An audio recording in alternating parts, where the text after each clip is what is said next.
Welcome to The Gut Show. This is a space for the woman struggling with her gut or dealing with a digestive disorder like IBS. I'm your host, Erin Judge, registered dietitian and gut health expert. My mission is to cut the crap and have conversations about the reality of gut issues and solutions that work. So if you're ready to poop better, have more energy, and feel connected to a community that gets it, you're in the right place. Welcome to the next episode. I am so excited for today's conversation because we get to talk about something that I get asked about almost daily. And that is, how do I actually talk to others about my IBS? So one thing that happens whenever someone is living with IBS is, first off, they have a hard time understanding what's actually going on in their own body. Then others around them also don't understand what's going on in their body. And so then there's this disconnect of, I don't know really what's going on. Others in my life also don't know what's going on. And so I end up isolating myself because I don't know how to fill in the gap. And the people in my life, my friends, my family, they don't know how to help me. Maybe they're overlooking what's happening. Maybe they're making me feel worse about myself. Whatever the reason is, I choose to isolate myself because I am misunderstood and I don't know how to fill the gap. So this episode is going to teach you some really practical ways to fill that gap so that you can take action on it today and be able to communicate what's going on with you and how those around you can actually help you out. So the first piece of this that I want to make sure that we make pretty clear is that it's going to be harder to communicate what's going on for you if you don't know what's going on.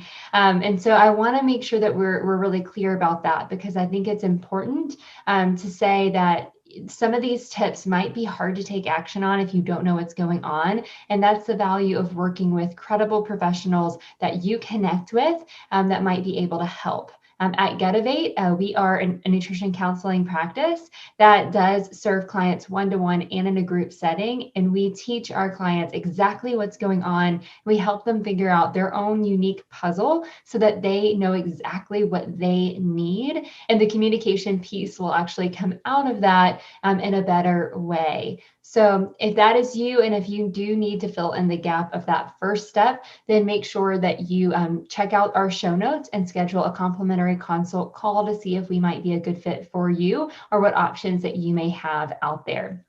All right, let's dig into the 5 steps that you can take to talk to others about your IBS. Step number 1 is explain what IBS is in simple terms. So a lot of times there's embarrassment and shame around IBS, because when we think about it, so when you have IBS or any other digestive condition, you think about the worst pieces of it. And so whenever someone asks like, oh, well, what's wrong or what's going on or what is IBS? What is IBD? What is celiac? What does that actually mean? A lot of times our brain immediately goes to those embarrassing pieces that we don't want to share. You do not have to share those things. I think it can be helpful to think about the condition in its most simple term and simple phrase so that you can share that so that other people can understand without knowing all of the details of what that looks like for you. So one thing you can say is IBS is a functional gut disorder that impacts how my body digests food. IBS is a condition that is influenced by stress and certain foods that I eat and makes it really hard for me to digest food properly. IBS is a condition that is not very well understood at the moment, and is something that can interfere with my daily life due to its alteration of my digestive process. So being able to break it down into simple terms so that you can explain what it is. And then number 2, be able to help them understand your needs. So you get to set the boundaries with how much you share, right? It's your choice how much you want to share with them. So explain it in simple terms, and then you can go right into, because IBS impacts the way that I digest food, it's helpful for me to be able to pick the restaurant that we go to so I can check the menu ahead of time. It's important to me to avoid my trigger foods, which is, garlic. It's important for me to bring my own meals, or it's important for me to have the ability to access the restroom at any time during class. Whatever the actual need might be able to clearly explain it. With this one of, helping them understand your needs, this is where you want to be pretty upfront about what you need, but you also want to be concise. And so what I'll usually recommend is that you pick the one or two things that are most important based on the person you're talking with.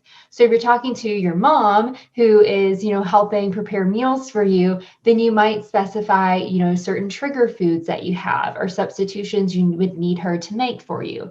If you're talking to your friends who you go to happy hour with, it might be, oh, that I need to look at the restaurant ahead of time, or I'll eat ahead of time, or I'm not going to share with the group. I have certain restrictions I need to use.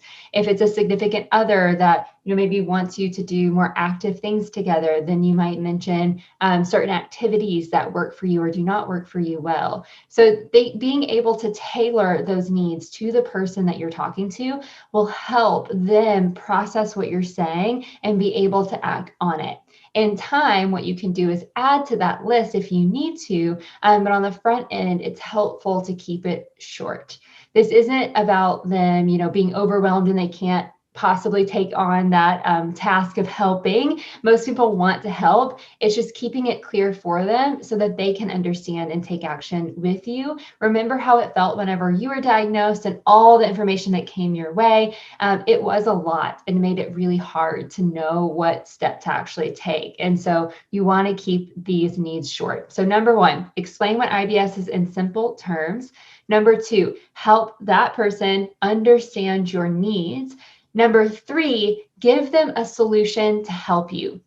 So if you were to tell someone, hey, my number one need is for all of our meals to be lactose free, then the person that you're talking to, if they don't really know what lactose is, they might feel stuck. And so what they may do is say, well, I don't know if we can do that. You can bring your own meals, and that can feel frustrating. Instead of them feeling stuck, what you can do is give them that solution so that they can easily help you out. And so what you could say is, okay, all of my meals need to be lactose free. Here are substitutions you can use in your recipes.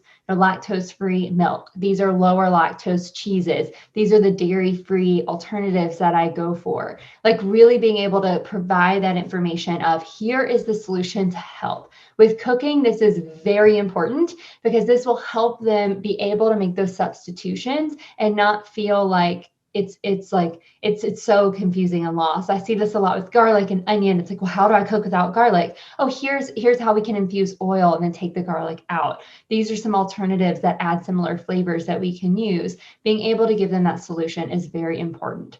So number one, explain what IBS is in simple terms. Number two, help them understand your needs. Number three, give them a solution to help you. And number four, share resources. So this may come later on. This is something that you want to do when you're talking to someone and they have an interest.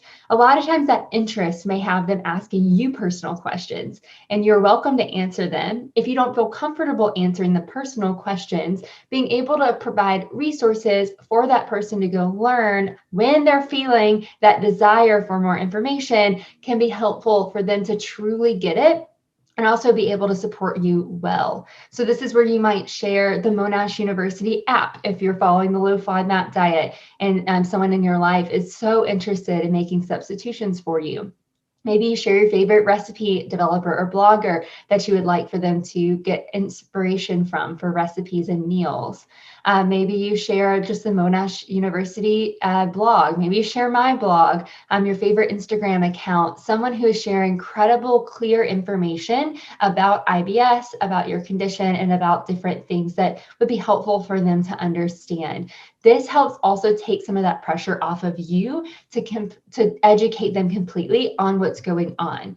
So remember, you want to do this one after they've shown interest and whenever they seem to be ready to learn more. This is really helpful for those who are closest to you, the ones that you would really love to be able to fully get it, maybe a spouse, a significant other, a family member that's really intimately connected to your life, so that whenever you are, talking about your symptoms, maybe you're using language that you've learned, they're on the same page because they've also been in that world and they've been studying that language too.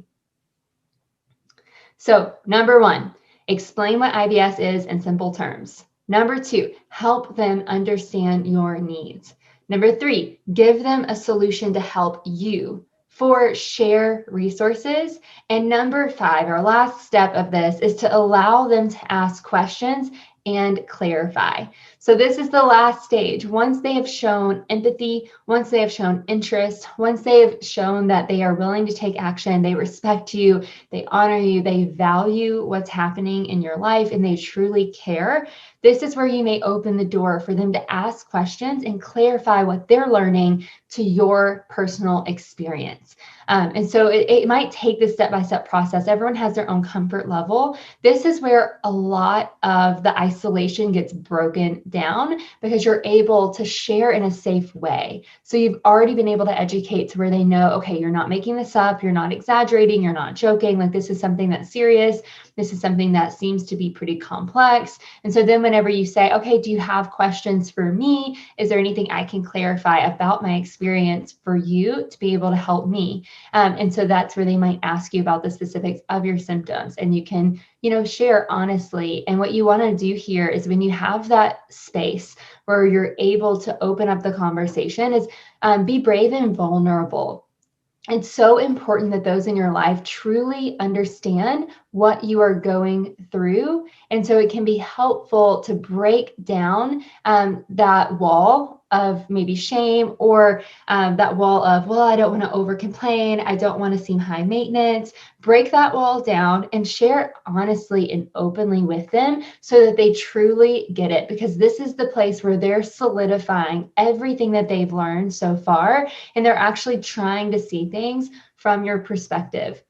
This will help because when those moments happen, when you are in that excruciating pain that previously you tried to hide or cover up or just power through, they already have the context. And so it's easier for you to say, hey, I'm in a lot of pain. It would be helpful for us to go home.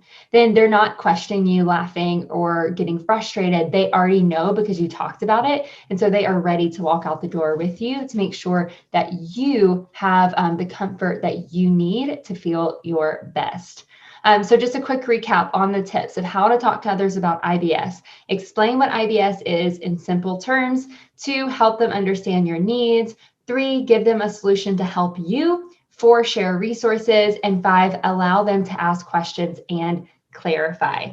So this is going to be personalized to each person that you speak with based on their relationship with you and how you spend time together. You get to set the boundaries that you need based on what you're comfortable with and how they respond to the conversation. Not every person that you talk to is going to respond how you want them to.